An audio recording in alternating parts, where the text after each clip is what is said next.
Chapitre 1. La destruction de Jérusalem. C'était au temps de la Pâque. De tous les pays environnants, les enfants de Jacob étaient accourus dans la ville sainte, pour participer à leur grande fête nationale. Du haut de la colline des Oliviers, Jésus contemplait Jérusalem. C'était une scène de paix et de beauté. Entourée de vignes, de jardins et de gradins verdoyants, qu'émaillaient les tentes des pèlerins, s'élevaient en terrasse les palais somptueux, et les imposants remparts de la capitale d'Israël. La fille de Sion semblait dire, dans son orgueil: Je suis assise comme une reine, je ne verrai point de deuil. Elle était alors aussi belle, et elle se croyait aussi sûre de la faveur divine, qu'à l'époque où le barde royal chantait. Belle est la colline, joie de toute la terre, la ville du grand roi. En face, se dressaient les magnifiques constructions du temple. Sous les rayons du soleil couchant éclairant la blancheur neigeuse de ses murailles de marbre, rutilaient les ors des tours, des portes et des créneaux. Parfaite en beauté, elle était l'orgueil de la nation juive. Aucun fils d'Israël ne pouvait regarder ce tableau sans un frisson de joie et d'admiration. Mais d'autres pensées troublaient le cœur du maître. Comme il approchait de la ville, Jésus, en la voyant, pleura sur elle. Au milieu de la joie universelle de son entrée triomphale, tandis que s'agitent autour de lui des branches de palmier, que de joyeux hosannas réveillent les échos des montagnes, et que des milliers de voix le proclament roi, le Sauveur est soudain envahi d'une douleur mystérieuse. Fils de Dieu, espérance d'Israël, vainqueur de la mort et du tombeau, il est saisi, non par un chagrin passager, mais par une douleur si intense, que son visage est inondé de larmes. Jésus ne pleurait pas sur lui-même, bien qu'il sût parfaitement où sa carrière devait aboutir. Il voyait devant lui Gethsémanée, le lieu de sa prochaine agonie. Plus loin était la porte des brebis par laquelle, des siècles durant, des milliers de victimes avaient été menées au sacrifice, et qui allait bientôt s'ouvrir pour lui. Antitype de l'agneau qu'on mène à la boucherie. À peu de distance, on distinguait le calvaire, futur théâtre de la crucifixion. Sur le sentier de l'immolation expiatoire, que Jésus allait bientôt fouler, un suaire d'effroyables ténèbres l'attendait. Et pourtant, ce n'est pas cette sombre vision qui le navre à cette heure de joie universelle. Aucun pressentiment de l'angoisse surhumaine qui l'attend ne vient jeter son ombre sur son esprit dépourvu d'égoïsme. Jésus pleure sur le sort inexorable de Jérusalem. Il pleure sur l'aveuglement et l'impénitence de ceux qu'il est venu sauver. Plus de 1000 ans d'histoire se déroulaient devant le Sauveur. La faveur et la sollicitude divine, dont le peuple élu avait été l'objet, repassaient devant ses yeux. Là, sur la colline de Morija, le jeune Isaac, victime volontaire, emblème des souffrances du Fils de Dieu, s'était laissé lier sur l'autel. Là aussi, l'alliance, la glorieuse promesse messianique, avait été confirmée au Père des croyants. Là encore, la fumée du sacrifice offert par David sur l'air d'Ornan, le Jébusien, avait détourné l'épée de l'ange destructeur. Plus que tout autre lieu sur la terre, Jérusalem avait été honorée dans, l'Éternel avait choisi Sion, il l'avait désirée pour son séjour. Des siècles durant, les prophètes y avaient fait entendre leurs avertissements. Les sacrificateurs y avaient agité leurs encensoirs, et les nuages de l'encens étaient montés devant Dieu, avec les prières des adorateurs. Chaque jour, le sang des agneaux figurant l'agneau de Dieu y avait été versé. Jéhovah avait manifesté sa puissance dans la nuit éclatante au-dessus du propitiatoire. Là, enfin, l'échelle mystique unissant le ciel à la terre, et sur laquelle les anges de Dieu montaient et descendaient, avait ouvert aux hommes l'accès au lieu très saint. Si Israël était resté fidèle à son Dieu, Jérusalem eût subsisté à toujours. Mais l'histoire de ce peuple favorisé entre tous n'avait été qu'une longue série d'infidélités et d'apostasie. Il avait résisté à la grâce céleste, méconnu, et méprisé ses privilèges. Quoique Israël se fût moqué des envoyés de Dieu, qu'il eût méprisé ses paroles, et se fût raillé de ses prophètes, Jéhovah ne s'en était pas moins manifesté à lui, comme un Dieu miséricordieux et compatissant, lent à la colère, riche en bonté et en fidélité. Maintes fois repoussé, la miséricorde continuait à faire entendre ses appels. Dans un amour plus tendre que celui d'un père pour le fils qu'il chérit, le Dieu de leur père avait donné de bonheur à ses envoyés, la mission d'avertir son peuple qu'il voulait épargner. Les appels, les supplications et les réprimandes ayant échoué, il leur avait envoyé ce qu'il avait de plus précieux au ciel. Que dis-je? Il leur avait donné le ciel tout entier dans ce seul don. C'est lui qui avait transplanté d'Égypte en Canaan, la vigne d'Israël, dont sa main avait écarté les nations. Il l'avait entourée d'une haie. Qu'y avait-il encore à faire à ma vigne, que je n'ai pas fait pour elle? S'écrie-t-il. Alors qu'elle avait produit seulement des grappes sauvages, quand il en attendait des raisins, il était venu à elle en personne, espérant encore la sauver de la destruction. Infatigablement, il l'avait labourée, taillée, chérie. 3 années durant, le Dieu de gloire avait vécu parmi son peuple, allant de lieu en lieu faisant du bien, et guérissant tous ceux qui étaient sous l'empire du diable, pansant les cœurs meurtris, mettant en liberté les captifs, rendant la vue aux aveugles, guérissant les boiteux, purifiant les lépreux, ressuscitant les morts, et annonçant la bonne nouvelle aux pauvres. À tous, sans distinction de classe, il avait adressé ce tendre appel.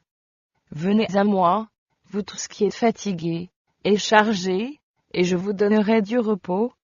Bien qu'on lui eût rendu le mal pour le bien, la haine pour sa bonté, il n'en avait pas moins persévéré dans sa mission d'amour.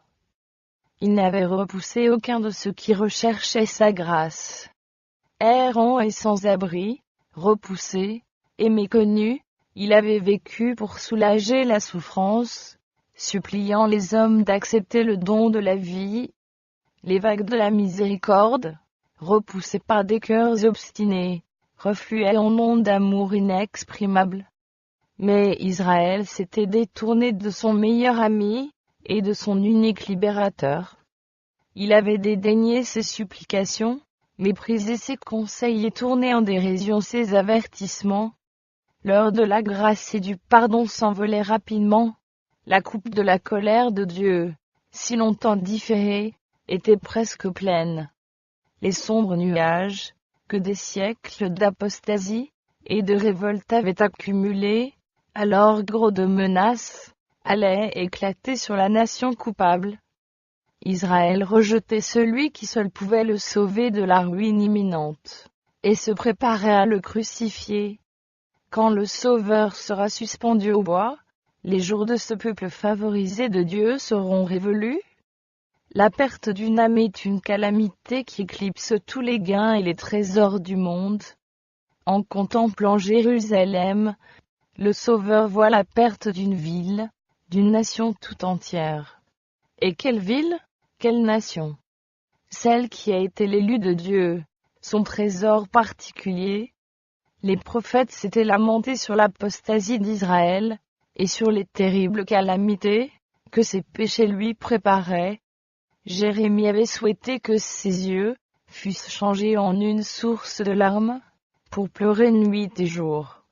Les morts de la fille de son peuple, ainsi que le troupeau de l'Éternel, emmené en captivité, aussi quel devait être le chagrin de celui dont le regard prophétique, embrassant non seulement les années, mais les siècles, contemplait l'épée de l'ange destructeur dégainée contre une ville qui avait été si longtemps la demeure de Jéhovah. du haut de la colline des Oliviers, du lieu même que devaient occuper plus tard les armées de Titus, Jésus, les yeux voilés de larmes, regarde, à travers la vallée, les portiques sacrés du temple. Une vision terrifiante s'offre à ses yeux. Il voit une armée étrangère, entourant la muraille de Jérusalem. Il perçoit le bruit sourd des légions en marche.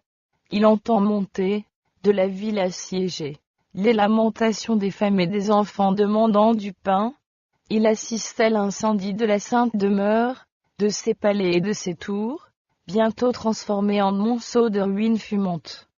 Franchissant les siècles, son regard voit le peuple de l'Alliance dispersé en tout pays, comme des épaves sur un rivage désolé. Mais dans les châtiments prêts à fondre sur Jérusalem, il n'aperçoit que les premières gouttes de la coupe amère qu'elle devra, au jugement final, vider jusqu'à la lie. Aussi la compassion divine éclate-t-elle dans cette exclamation douloureuse. Si toi aussi, au moins en ce jour qui t'est donné, tu connaissais les choses qui appartiennent à ta paix. Mais maintenant elles sont cachées à tes yeux. Il viendra sur toi des jours, où tes ennemis t'environneront de tranchées, t'enfermeront, et te serreront de toutes parts. Ils te détruiront, toi et tes enfants au milieu de toi, et ne laisseront pas en toi pierre sur pierre. Parce que tu n'as pas connu le temps où tu as été visité, Jérusalem, Jérusalem qui tue les prophètes, et qui lapide ceux qui te sont envoyés. Combien de fois ai-je voulu rassembler tes enfants, comme une poule rassemble ses poussins sous ses ailes, et vous ne l'avez pas voulu? Ô nation favorisée entre toutes, que n'as-tu connu le temps où tu as été visité? J'ai retenu le bras de l'ange de la justice. Je t'ai appelé à la repentance, mais en vain. Ce ne sont pas seulement des serviteurs, des envoyés, des prophètes que tu as repoussés, rejetés, c'est le Saint d'Israël, ton Rédempteur. Si tu péris, toi seul en seras responsable. Et vous ne voulez pas venir à moi, pour avoir la vie. C'était aussi le malheur de toute la famille d'Adam, qui arrachait au Sauveur ce cri amer. En Jérusalem, Jésus voyait le symbole d'un monde endurci, incrédule, rebelle, se précipitant au-devant des jugements de Dieu. Il lisait l'histoire du péché, et de la souffrance humaine, écrite dans les larmes et le sang. Ému d'une compassion infinie pour les affligés et les malheureux, il aurait voulu les en préserver tous. Mais comment pouvait-il arrêter le flot des calamités déferlant sur le monde quand, alors qu'il était prêt à se livrer à la mort pour les sauver, si peu d'âmes cherchaient en lui leur unique secours? La majesté du ciel en larmes, le Fils du Dieu infini courbé par la douleur, et secoué par d'amers sanglots. Ce spectacle, qui provoqua dans le ciel un saisissement général, nous révèle la nature odieuse du péché. Il nous montre combien est difficile, même pour le Tout-Puissant, la tâche d'arracher le coupable à la pénalité de la loi divine. Promenant son regard à travers les siècles jusqu'à la dernière génération, Jésus voyait le monde plongé dans un égarement analogue à celui qui cause à la ruine de Jérusalem. Le grand péché des Juifs a été la réjection du Christ. Le grand péché du monde chrétien consistera à repousser la loi de Dieu, base de son gouvernement dans le ciel et sur la terre, et à fouler aux pieds ses préceptes. Alors, des millions d'esclaves du péché et de Satan seront condamnés à la seconde mort, pour avoir, dans un aveuglement inconcevable, méconnu le jour de leur visitation.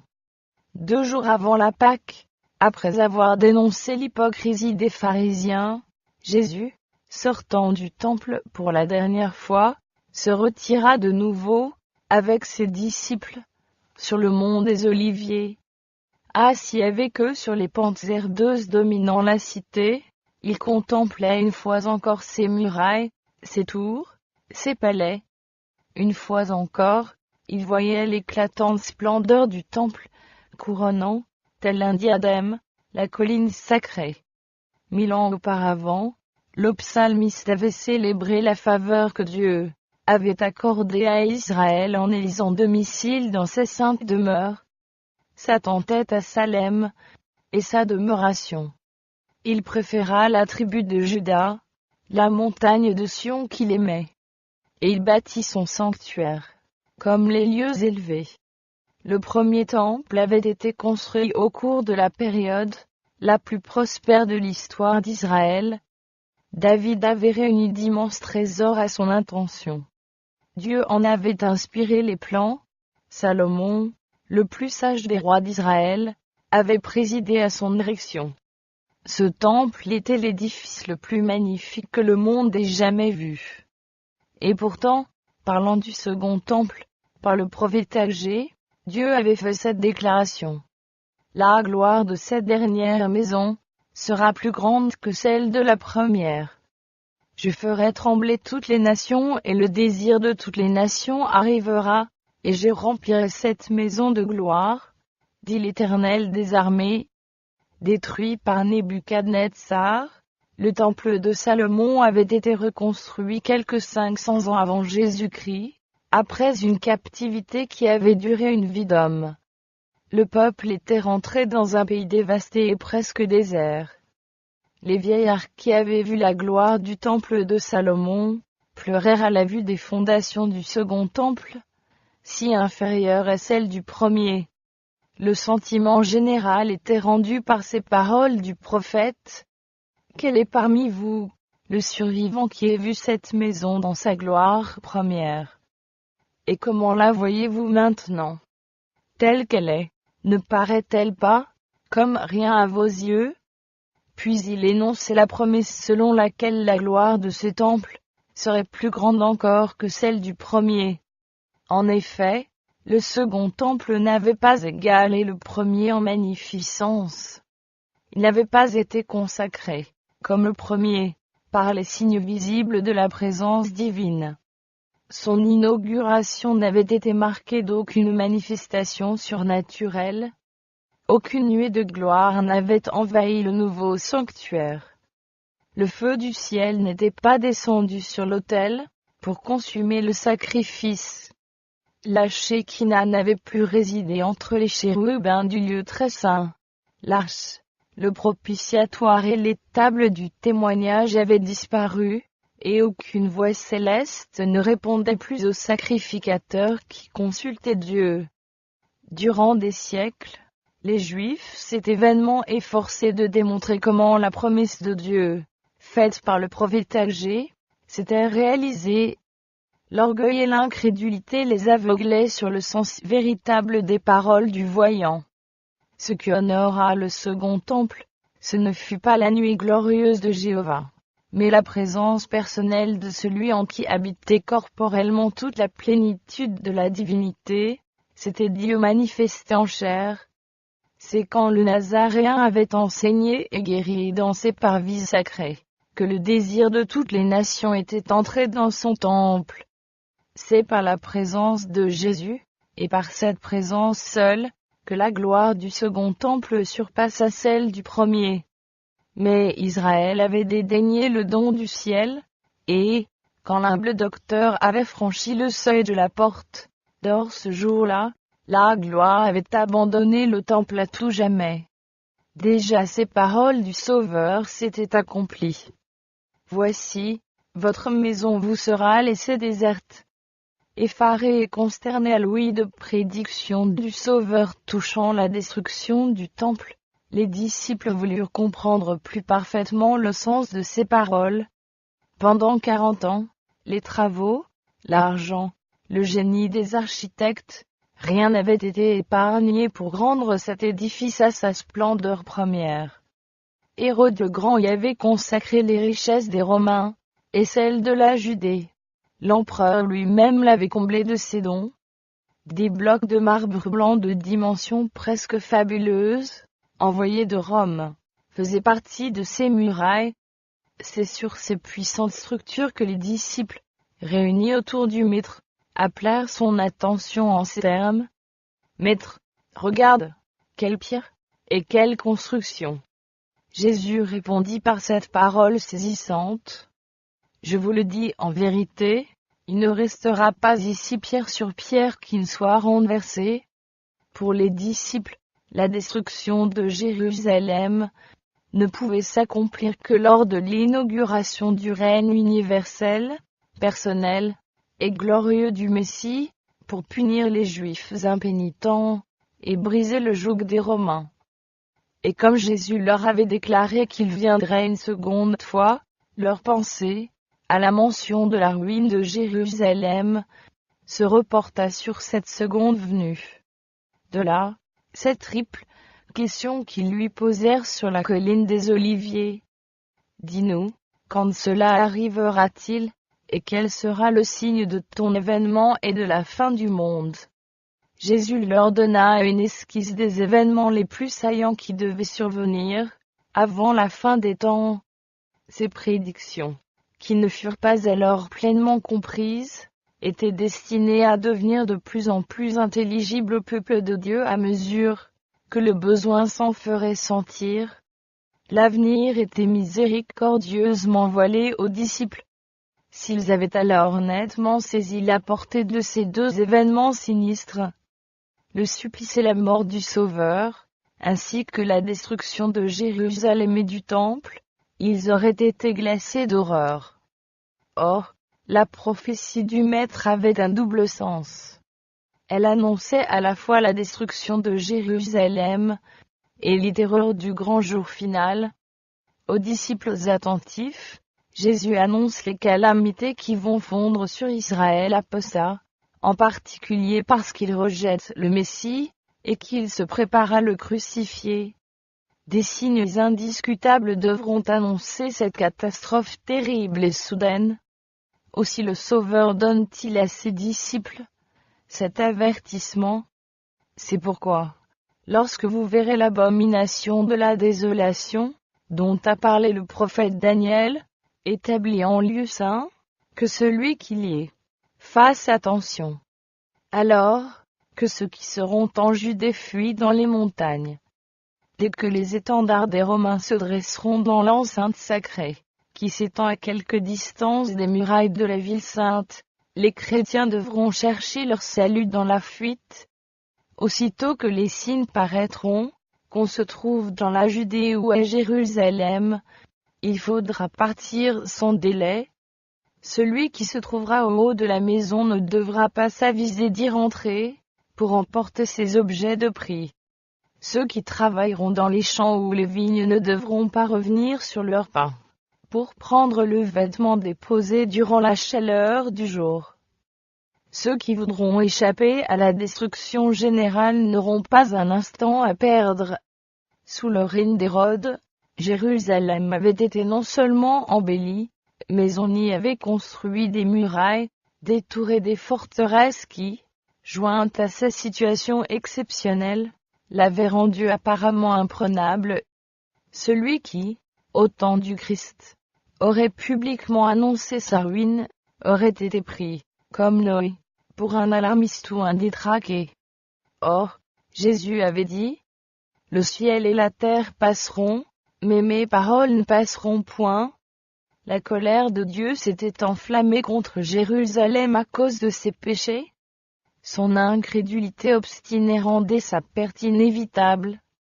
Par le prophète Michée, le Seigneur avait déclaré, « Écoutez donc ceci, chef de la maison de Jacob, et prince de la maison d'Israël, vous qui avez en horreur la justice, et qui pervertissez tout ce qui est droit, vous qui bâtissez Sion avec le sang, et Jérusalem avec l'iniquité. Ces chefs jugent pour des présents, ces sacrificateurs enseignent pour un salaire, et ces prophètes prédisent pour de l'argent, et ils osent s'appuyer sur l'Éternel, ils disent, « L'Éternel n'est-il pas au milieu de nous? Le malheur ne nous atteindra pas. » Ces paroles décrivaient bien la cupidité et la propre justice des habitants de Jérusalem, qui professaient s'attacher strictement à l'observation des préceptes de la loi de Dieu, et en transgressaient tous les principes. Ces derniers haïssaient celui dont la pureté et la sainteté dévoilaient leurs projets criminels, tout en reconnaissant son innocence. Ils avaient déclaré sa mort nécessaire à la sécurité de la nation. Si nous le laissons faire, tous croiront en lui, et les Romains viendront détruire, et notre ville et notre nation. Ils pensaient, en supprimant le Sauveur, devenir un peuple fort réuni. Ils partageaient ainsi le sentiment du nouveau sacrificateur, qui préférait qu'un seul homme mourût pour le peuple, et que la nation entière ne pérît point. Ainsi, les chefs de la nation juive bâtit Sion avec le sang, et Jérusalem avec l'iniquité. Cependant, au moment où ils mettaient à mort le Sauveur, parce qu'il leur révélait leurs péchés, ils se considéraient, dans leur propre justice, comme les favoris du ciel, et comptaient que Dieu les délivrerait de leurs ennemis. C'est pourquoi, à cause de vous, Sion sera labouré comme un champ, Jérusalem deviendra un monceau de pierre, et la montagne du temple, une sommité couverte de bois. La miséricorde de Dieu fut merveilleuse envers ceux qui méprisèrent son évangile, et mirent à mort son Fils. Pendant 40 ans, le Seigneur différa l'exécution des jugements prononcés sur la ville, et sur la nation. La parabole du figuier stérile représente sa manière d'agir envers le peuple juif. Cet ordre avait été donné. Couple. Pourquoi occupe-t-il la terre inutilement? Mais la bienveillance divine l'épargnait encore. Nombreux étaient, parmi les Juifs, ceux qui ignoraient la nature de l'œuvre du Sauveur. Les enfants n'avaient pas eu l'occasion de recevoir les enseignements que leurs parents avaient méprisés. Par l'intermédiaire des apôtres, Dieu fit luire sa lumière sur eux. Ils auraient pu se rendre compte de l'accomplissement des prophéties, non seulement dans la naissance et la vie du Christ, mais aussi dans sa mort et sa résurrection. Ils ne furent pas condamnés pour les péchés de leurs parents, mais parce que, après avoir eu connaissance des lumières confiées à ceux-ci, ils rejetèrent celles qui leur avaient été communiquées. Ils avaient ainsi participé au péché de leurs parents et comblé la mesure de leur iniquité. La longue patience de Dieu envers Jérusalem semblait confirmer les Juifs dans leur impénitence.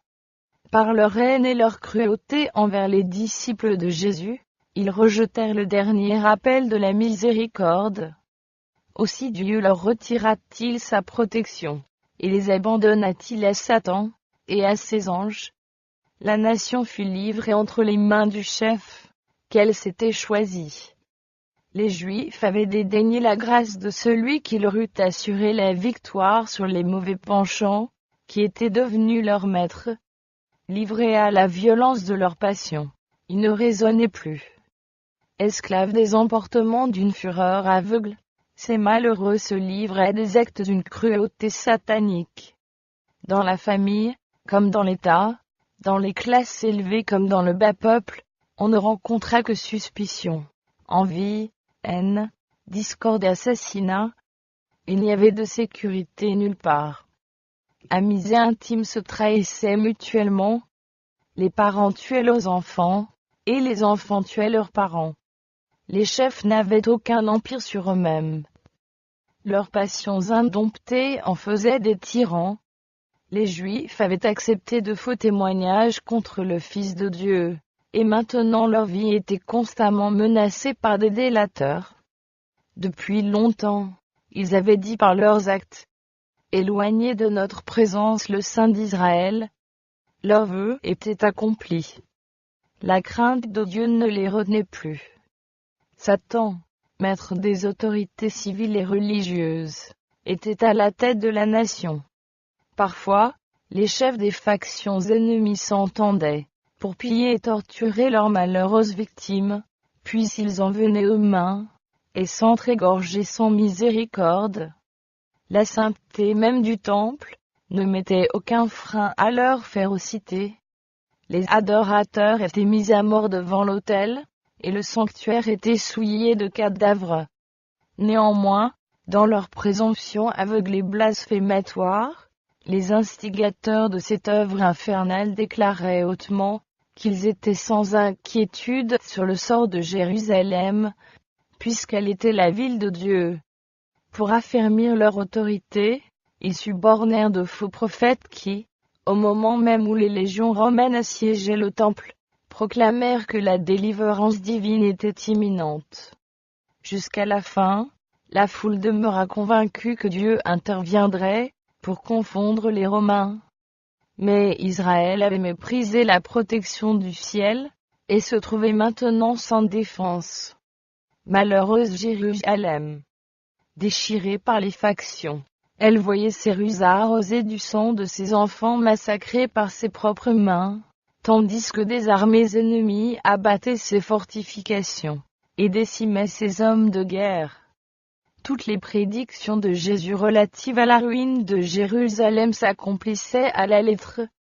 Les Juifs voyaient se réaliser cet avertissement. On vous mesurera avec la mesure dont vous mesurez. Des signes des miracles, présages du désastre, apparurent. Au milieu de la nuit, une lumière surnaturelle brilla sur le temple, et sur l'autel. Au coucher du soleil, on vit dans les nuages des chariots et des hommes de guerre prêts pour la bataille.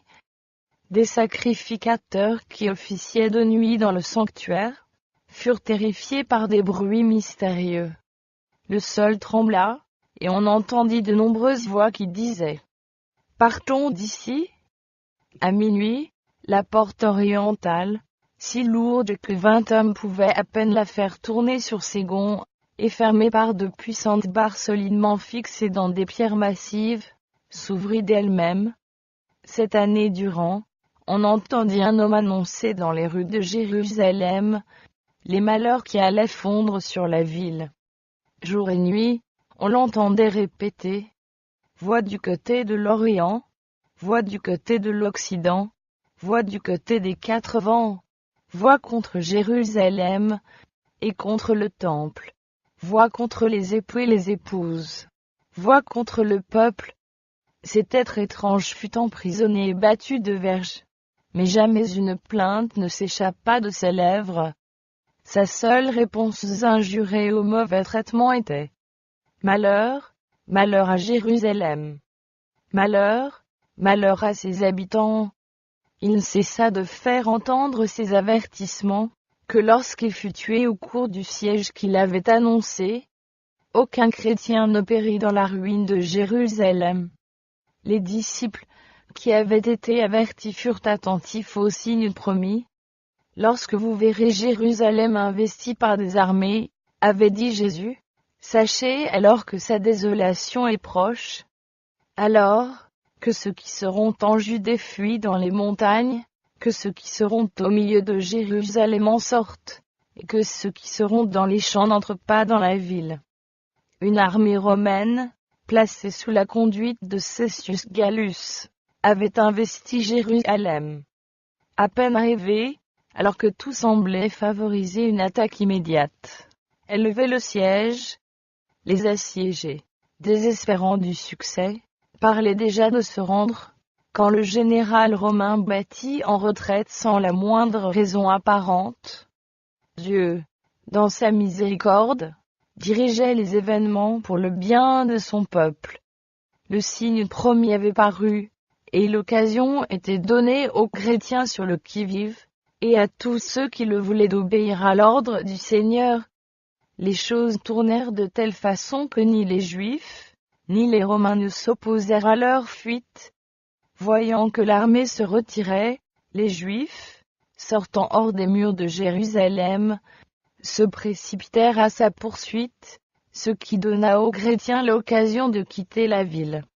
La campagne, également, était en ce moment-là débarrassée des ennemis qui auraient pu leur barrer la route, tandis que les Juifs se trouvaient enfermés dans la ville à l'occasion de la fête des tabernacles. Les chrétiens purent donc s'enfuir sans être molestés. Ils se réfugièrent en Pérée, au-delà du Jourdain, dans la ville de Péla.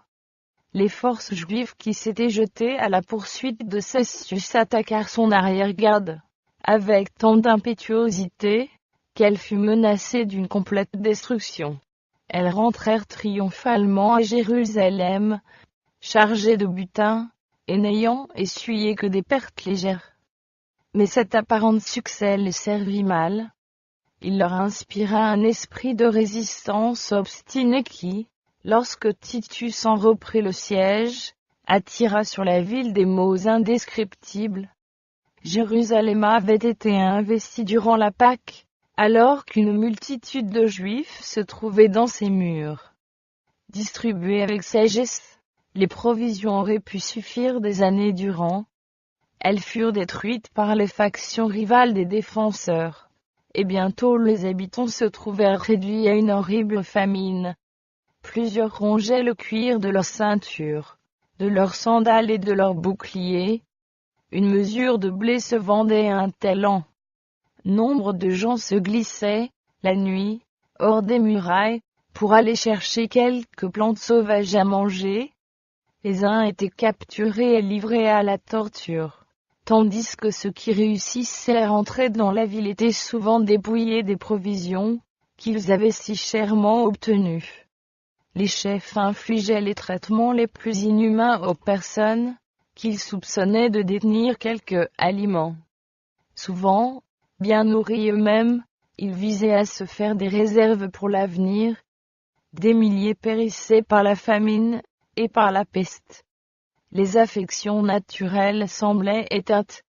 Des maris volaient leurs femmes, et des femmes leurs maris. Des enfants arrachaient la nourriture de la bouche de leurs vieux parents. La question du prophète: une femme oublie-t-elle l'enfant qu'elle allait? Reçut cette réponse dans l'enceinte de cette ville perdue. Les femmes, malgré leur tendresse, font cuire leurs enfants. Ils leur servent de nourriture, au milieu du désastre de la fille de mon peuple. Alors s'accomplit également la prédiction faite 14 siècles auparavant. La femme d'entre vous la plus délicate, et la plus habituée à la mollesse, qui par mollesse et par délicatesse n'essayait pas de poser à terre la plante de son pied, aura un œil sans pitié pour le mari qui repose sur son sein, pour son fils, et pour sa fille. Elle ne leur donnera rien, des enfants qu'elle mettra au monde, car, manquant de tout, elle en fera secrètement sa nourriture au milieu de l'angoisse de la détresse où te réduira ton ennemi dans tes portes. Pour forcer les Juifs à se rendre, les Romains tentèrent de les terroriser. Les prisonniers qui résistaient au moment de leur capture étaient battus de verges, torturés et crucifiés sous les murs de la ville. Il en périssait ainsi journellement des centaines, au point que, dans la vallée de Josaphat, et sur le calvaire, les croix furent bientôt si nombreuses qu'on pouvait à peine passer entre elles. Ainsi se réalisait la terrible imprécation prononcée par les Juifs devant le tribunal de Pilate. Que son sang retombe sur nous, et sur nos enfants. Titus, rempli d'horreur à la vue des monceaux de cadavres qui encombraient les vallées, eût été heureux de mettre un terme à ces scènes abominables, et d'épargner à Jérusalem une partie de ses maux. Saisi d'admiration à la vue du temple, qu'il contemplait du haut de la colline des Oliviers, il défendit à ses soldats de porter la main sur cette merveille. Avant de tenter l'assaut de la forteresse, il suppliait les chefs des Juifs de ne pas le contraindre à souiller de sang le sanctuaire et promit que s'il consentait à aller combattre ailleurs, aucun soldat romain ne profanerait le temple. Dans un appel éloquent, Joseph, leur compatriote, les suppliait de se rendre, et d'assurer ainsi leur salut, et celui du lieu sacré. À ce dernier médiateur humain, les Juifs répondirent par des imprécations et des quolibets. Ils avaient fermé l'oreille à la voix du Fils de Dieu. Maintenant, toutes les supplications ne faisaient que les rendre plus obstinés à résister jusqu'au bout. Titus ne réussit pas à sauver le temple. Un plus grand que lui avait déclaré qu'il n'en resterait pas pierre sur pierre. L'aveugle obstination des chefs juifs, et les crimes affreux perpétrés dans la ville assiégée excitèrent à tel point l'horreur et l'indignation des soldats romains, que Titus finit par se décider à prendre le temple d'assaut, résolu toutefois à le conserver s'il était possible. Mais ses ordres furent négligés. Un soir, à peine s'était-il retiré dans sa tente que les Juifs, sortant du temple, attaquèrent les assaillants. Dans la chaleur du combat, un soldat jeta un brandon allumé à travers le portique. Bientôt, les salles boisées de cèdre, qui entouraient le temple furent la proie des flammes. Accourant, en hâte, sur les lieux avec ses légionnaires, Titus donna l'ordre de combattre l'incendie. Il ne fut pas obéi. Dans leur rage, les soldats passèrent au fil de l'épée un grand nombre de ceux qui s'étaient réfugiés dans le lieu sacré. Le sang coulait comme de l'eau sur les marches du temple. Des milliers de Juifs périrent. Le bruit de la bataille était dominé par des voix qui disaient « Ichabod », c'est-à-dire « La gloire s'en est allée ». Titus n'avait pas réussi à apaiser la fureur de la soldatesque. Pénétrant avec ses officiers dans l'intérieur de l'édifice sacré, il fut émerveillé de sa splendeur, et comme les flammes n'avaient pas encore atteint le lieu saint, tentant un dernier effort pour le sauver, il conjura ses soldats de combattre les progrès de l'incendie. Armé de son bâton de commandement, le centenier Libralis s'efforça d'imposer l'obéissance. Mais la présence même du général en chef ne parvint pas à arrêter la rage des Romains contre les Juifs. Rien ne put faire entendre raison à des hommes aveuglés par le carnage et alléchés par l'appât du pillage. Voyant l'or étinceler de toutes parts, à la lumière sinistre des flammes, les soldats s'imaginèrent que des trésors incalculables se trouvaient cachés dans le sanctuaire. Aveuglés par la fumée et les flammes, les officiers durent battre en retraite et abandonner le noble édifice à son sort. Spectacle terrifiant pour les Romains, mais combien plus pour les Juifs. Toute la crête de la colline qui dominait la ville flamboyait comme un volcan. Avec le fracas du tonnerre, les bâtiments, l'un après l'autre, s'effondraient dans un brasier dévorant. Les toits de cèdre ressemblaient à des nappes de flammes. Les pinacles d'or éjetaient des reflets embrasés. Des tours s'élevaient des colonnes de fumée et de flammes, dont la lueur éclairait les collines avoisinantes. Dans l'obscurité, des groupes d'assiégés, en proie à une angoisse mortelle, suivaient les progrès de l'incendie. Sur les murailles et les éminences de la haute ville, les assiégés, certains atterrés, d'autres exaspérés, se livraient au désespoir, ou proféraient de vaines menaces. Les cris des soldats romains et les hurlements des insurgés périssant dans les flammes se mêlaient au crépitement de l'incendie, et les échos de la montagne répercutaient les lamentations du peuple massé sur les hauteurs. Des gens à demi morts d'inanition rassemblaient ce qu'il leur restait de force, pour faire entendre une dernière clameur d'angoisse et de désolation. À l'intérieur se déroulait un spectacle plus terrifiant encore. Hommes et femmes, jeunes et vieux, insurgés et sacrificateurs, combattants et suppliants étaient massacrés sans miséricorde. Et comme le nombre des tués dépassait celui des égorgeurs, les légionnaires, poursuivant leur œuvre d'extermination, devaient escalader des monceaux de cadavres. Le temple détruit, la ville ne tarda pas à tomber tout entière entre les mains des Romains. Les chefs juifs ayant délaissé leurs tours imprenables, Titus trouva celles-ci abandonnées. Après les avoir contemplées avec étonnement, il déclara que Dieu seul avait pu les lui livrer. Ces machines de guerre auraient été impuissantes contre elles. La ville et le temple furent rasés. L'emplacement du saint lieu fut labouré comme un champ. Au cours du siège et du massacre, plus d'1 million de Juifs avaient perdu la vie. Les survivants furent réduits en captivité, vendus comme esclaves, emmenés à Rome, pour orner le triomphe du vainqueur, jetés aux bêtes féroces dans les arènes, ou dispersés dans toutes les parties de la terre. En mettant le comble et leur endurcissement, les Juifs avaient forgé leur propre chaîne.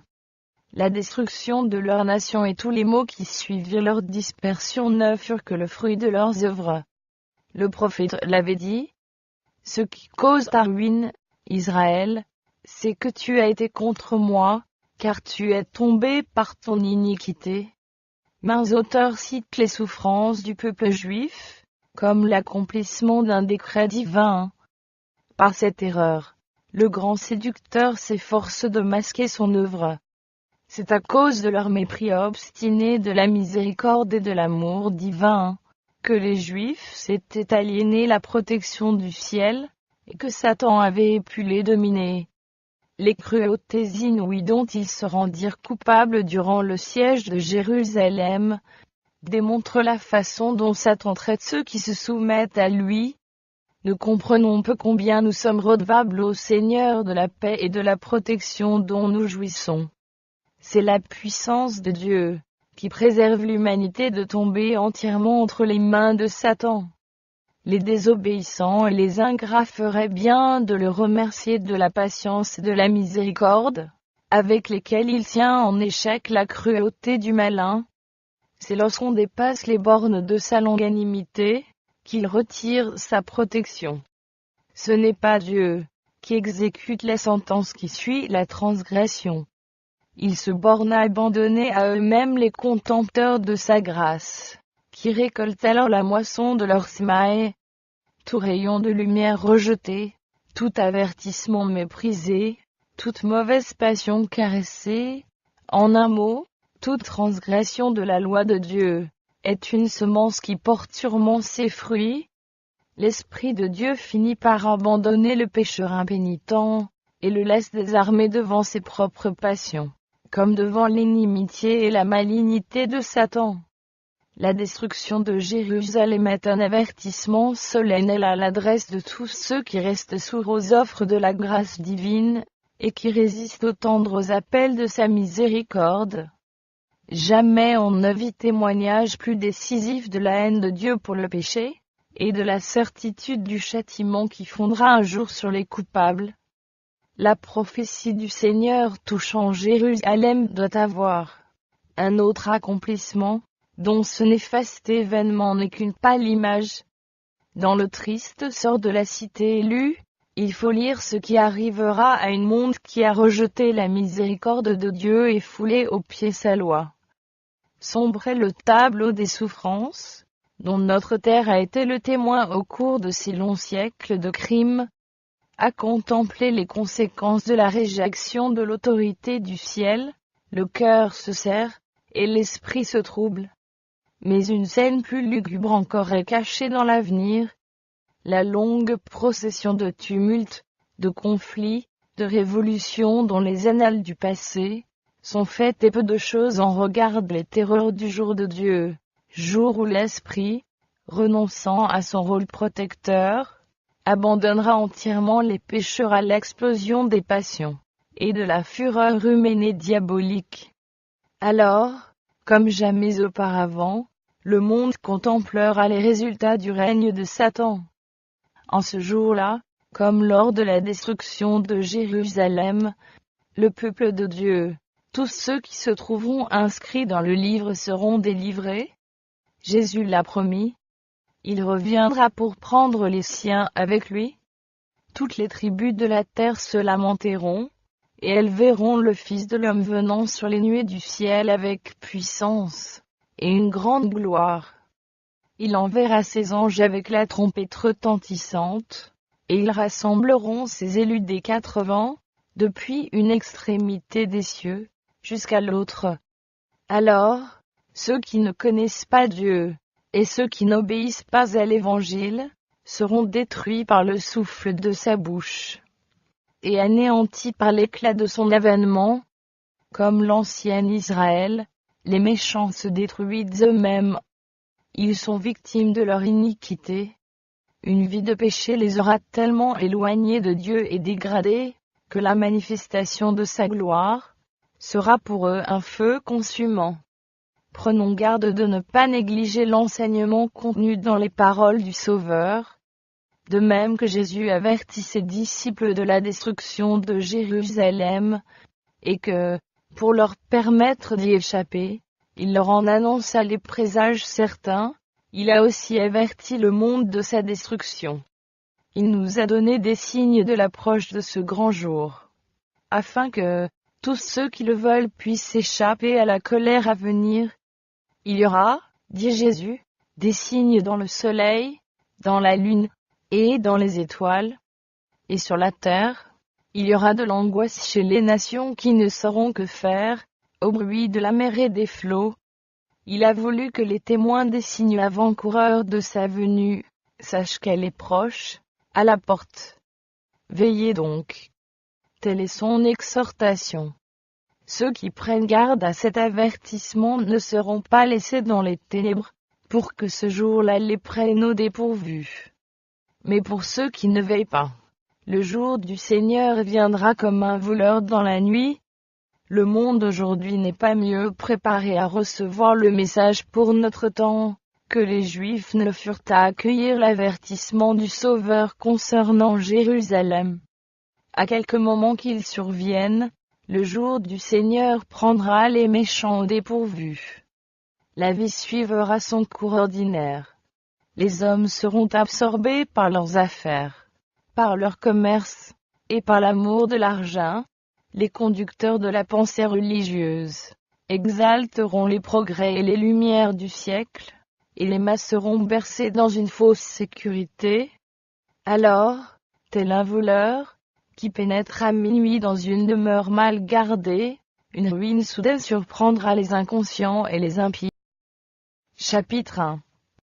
La destruction de Jérusalem. C'était au temps de la Pâque. De tous les pays environnants, les enfants de Jacob étaient accourus dans la ville sainte, pour participer à leur grande fête nationale.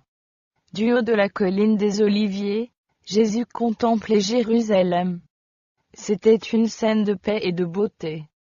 Entourée de vignes, de jardins et de gradins verdoyants, qu'émaillaient les tentes des pèlerins, s'élevaient en terrasse les palais somptueux, et les imposants remparts de la capitale d'Israël. La fille de Sion semblait dire, dans son orgueil: Je suis assise comme une reine, je ne verrai point de deuil.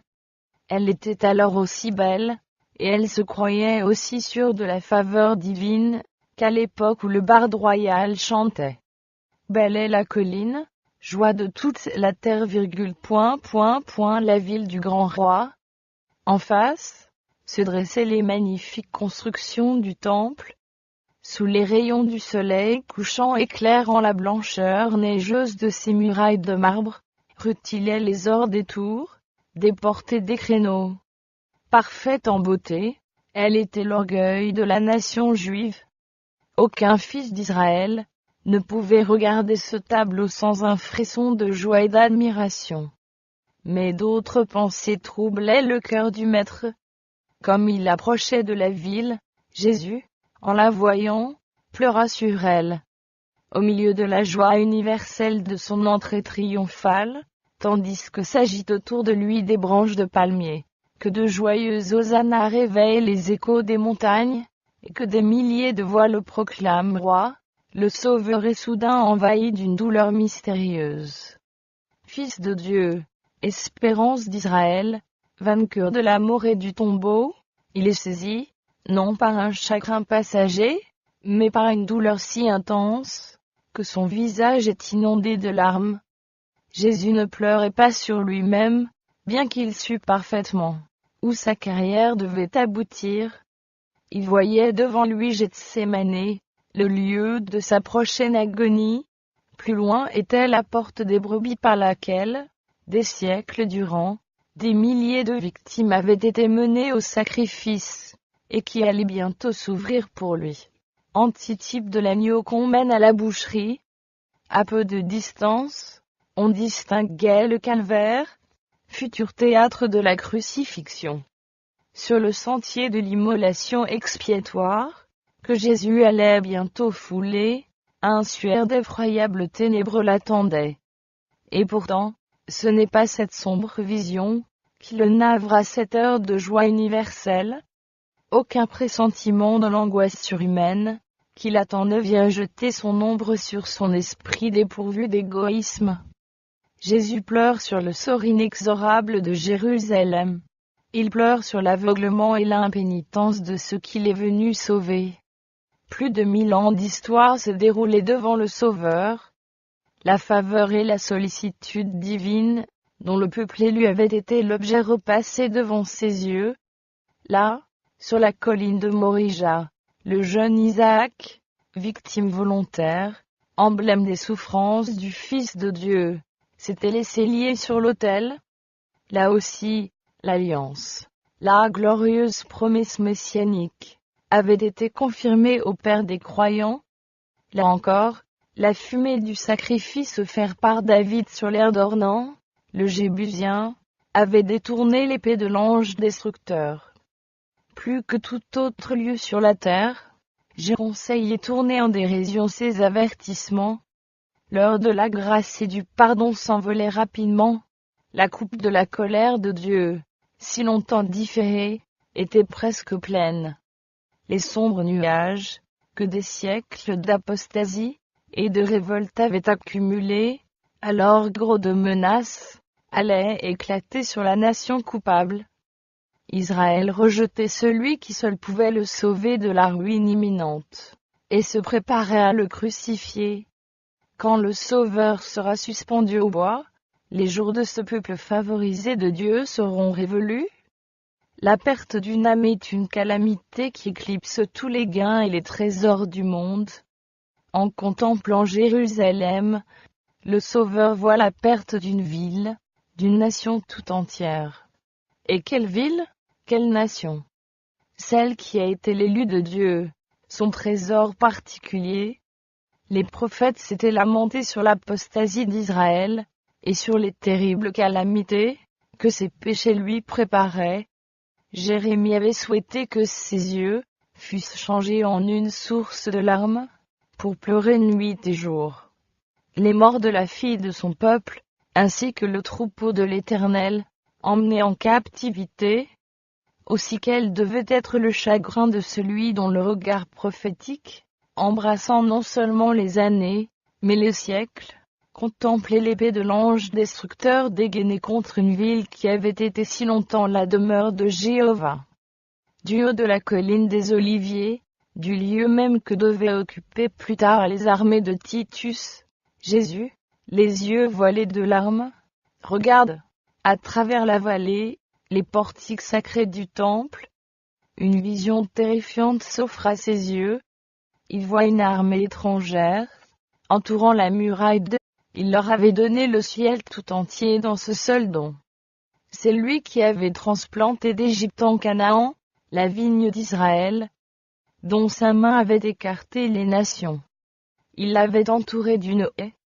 Qu'y avait-il encore à faire à ma vigne, que je n'ai pas fait pour elle? S'écrie-t-il. Alors qu'elle avait produit seulement des grappes sauvages, quand il en attendait des raisins, il était venu à elle en personne, espérant encore la sauver de la destruction.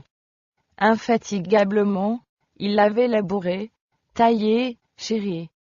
3 années durant, le Dieu de gloire avait vécu parmi son peuple, allant de lieu en lieu faisant du bien, et guérissant tous ceux qui étaient sous l'empire du diable, pansant les cœurs meurtris, mettant en liberté les captifs, rendant la vue aux aveugles, guérissant les boiteux, purifiant les lépreux, ressuscitant les morts, et annonçant la bonne nouvelle aux pauvres. À tous, sans distinction de classe, il avait adressé ce tendre appel. Venez à moi, vous tous qui êtes fatigués et chargés, et je vous donnerai du repos. Bien qu'on lui eût rendu le mal pour le bien, la haine pour sa bonté, il n'en avait pas moins persévéré dans sa mission d'amour. Il n'avait repoussé aucun de ceux qui recherchaient sa grâce. Errant et sans abri, repoussé et méconnu, il avait vécu pour soulager la souffrance, suppliant les hommes d'accepter le don de la vie, les vagues de la miséricorde, repoussés par des cœurs obstinés, refluaient en ondes d'amour inexprimable. Mais Israël s'était détourné de son meilleur ami, et de son unique libérateur. Il avait dédaigné ses supplications, méprisé ses Jérusalem avait été honoré dans, oh! L'Éternel avait choisi Sion, il l'avait désiré pour son séjour. Des siècles durant, les prophètes y avaient fait entendre leurs avertissements. Les sacrificateurs y avaient agité leurs encensoirs, et les nuages de l'encens étaient montés devant Dieu, avec les prières des adorateurs. Chaque jour, le sang des agneaux figurant l'agneau de Dieu, y avait été versé. Jéhovah avait manifesté sa puissance dans la nuit éclatante au-dessus du propitiatoire. Là, enfin, l'échelle mystique unissant le ciel à la terre, et sur laquelle les anges de Dieu montaient et descendaient, avait ouvert aux hommes l'accès au lieu très saint. Si Israël était resté fidèle à son Dieu, Jérusalem eût subsisté à toujours. Mais l'histoire de ce peuple favorisé entre tous n'avait été qu'une longue série d'infidélité et d'apostasie. Il avait résisté à la grâce céleste, méconnu, et méprisé ses privilèges. Quoique Israël se fût moqué des envoyés de Dieu, qu'il eût méprisé ses paroles, et se fût raillé de ses prophètes, Jéhovah ne s'en était pas moins manifesté à lui, comme un Dieu miséricordieux et compatissant, lent à la colère, riche en bonté et en fidélité. Maintes fois repoussé, la miséricorde continuait à faire entendre ses appels. Dans un amour plus tendre que celui d'un père pour le fils qu'il chérit, le Dieu de leur père avait donné de bonheur à ses envoyés, la mission d'avertir son peuple qu'il voulait épargner. Les appels, les supplications et les réprimandes ayant échoué, il leur avait envoyé ce qu'il avait de plus précieux au ciel. Que dis-je?